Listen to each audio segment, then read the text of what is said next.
Hello every one, Nachu സാറാണ്.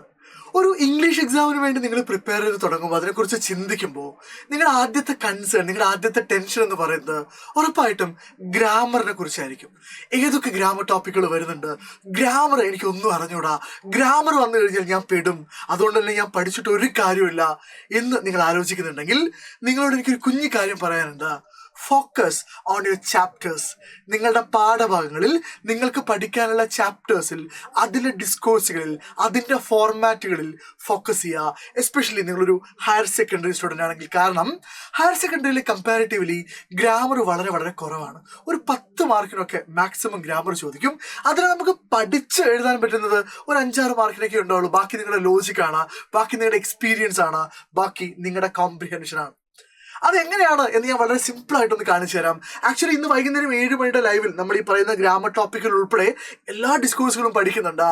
അതിനു മുമ്പ് നിങ്ങളെ ഒന്ന് കാം ഡൗൺ ചെയ്യാൻ, ഒന്ന് സമാധാനിപ്പിക്കാൻ വേണ്ടിയാണ് ഈ വീഡിയോ. നോക്കൂ, 2023 ക്രിസ്മസ് എക്സാം, കഴിഞ്ഞ വർഷത്തെ ക്രിസ്മസ് എക്സാമിൽ 2 ചോദ്യങ്ങളെ ഗ്രാമറിന് ചോദിച്ചിട്ടുള്ളൂ.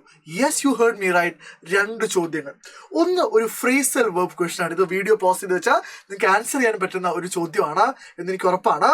ഇതൊക്കെ നമ്മൾ ഈ 7 മണിയുടെ ലൈവിൽ ചെയ്ത് പഠിക്കും കേട്ടോ. രണ്ടാമത് ചോദിച്ചത് എഡിറ്റിംഗ് ആണ്. 4 മാർക്കിൻ്റെ എഡിറ്റിംഗ് എന്ന് വെച്ചാൽ 2 മാർക്ക് ഇവിടെയും 4 മാർക്ക് ഇവിടെയും 6 മാർക്കിനാണ് 2022 ആകെ നിങ്ങൾ ഈ പേടിക്കുന്ന ഗ്രാമറിൽ നിന്ന് ചോദ്യം വന്നത്. കുറച്ച് സമാധാനമായോ?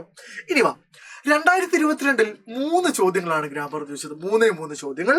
അതിൽ 1 റിപ്പോർട്ടഡ് സ്പീച്ച് ആണ്. നമ്മൾ ഇത് പഠിക്കും റിപ്പോർട്ടഡ് സ്പീച്ച് എങ്ങനെയാണ് ചെയ്യേണ്ടതെന്നുള്ളത്.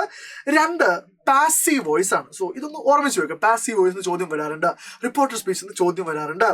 ദെൻ എഡിറ്റിംഗ് ആണ്. എഡിറ്റിംഗ് ഒരു എന്താ പറയുക, ഒരു മാൻഡേറ്ററി ക്വസ്റ്റൻ ആണ്. 2019 വന്നാൽ 2019 3 ചോദ്യങ്ങളെ ചോദിച്ചിട്ടുള്ളൂ. 1 കൊഹിസീവ് ഡിവൈസസ് ആണ്. എന്ന് വെച്ചാൽ ഈ പറയുന്ന പോലെ ബട്ട്, സോ, ഓൾദോ പോലെയുള്ള ഈ സെന്റൻസിനെ കണക്ട് ചെയ്യാൻ ഉപയോഗിക്കുന്ന words, fill in the blanks നമുക്ക് വേണമെങ്കിൽ സിമ്പിൾ ആയിട്ട് പറയാം. മറ്റൊന്ന് പാസീവ് വോയിസ് വീണ്ടും ചോദിച്ചു. മറ്റൊന്ന് എഡിറ്റിംഗ് ആണ്. ഇനി 2018 നമുക്ക് 4 വർഷത്തെ ക്വസ്റ്റ്യൻ പേപ്പർ എടുത്ത് നോക്കാം. കഴിഞ്ഞ വർഷത്തെ മാത്രം നോക്കണ്ട. 2018 2 ചോദ്യങ്ങളെ ചോദിച്ചിട്ടുള്ളൂ, എഡിറ്റിങ്ങും റിപ്പോർട്ടഡ് സ്പീച്ചും. അപ്പൊ ഇത്രേ ഉള്ളൂ ഗ്രാമർ. ഓക്കെ, ഇത്രയും ടോപ്പിക്ക് നിങ്ങൾ അടിപൊളിയായിട്ട് പഠിച്ചു കഴിഞ്ഞാൽ നാളത്തെ ഗ്രാമർ ചോദ്യങ്ങൾ നിങ്ങൾക്ക് നന്നായിട്ട് എഴുതാൻ പറ്റും. അതുകൊണ്ട് ഗ്രാമർ എന്ന് ടെൻഷൻ അടിച്ച് നിങ്ങൾ ഇരിക്കരുത്. വരൂ 7 മണിയുടെ ലൈവിൽ നമുക്ക് ഈ കാര്യങ്ങളൊക്കെ അടിപൊളിയായിട്ട് പഠിക്കാം. സോ നിങ്ങളുടെ ടെൻഷൻ കുറച്ചൊന്ന് മാറിയിട്ടുണ്ടെങ്കിൽ, അല്ലെങ്കിൽ നിങ്ങൾക്ക് എന്തൊക്കെയാണോ പറയാനുള്ളത് അതൊക്കെ നിങ്ങൾക്ക് കമന്റ് ബോക്സിൽ പറയാം. നിങ്ങളുടെ ഗ്രാമറിനെ കുറിച്ച് ടെൻഷൻ അടിക്കുന്ന ആ ചങ്കത്തേക്ക് ഈ വീഡിയോ എന്ത് ചെയ്യുക, ഇപ്പൊ തന്നെ അയച്ചു കൊടുക്കുക. So we will see you today sharp at 7. Okay, thank you.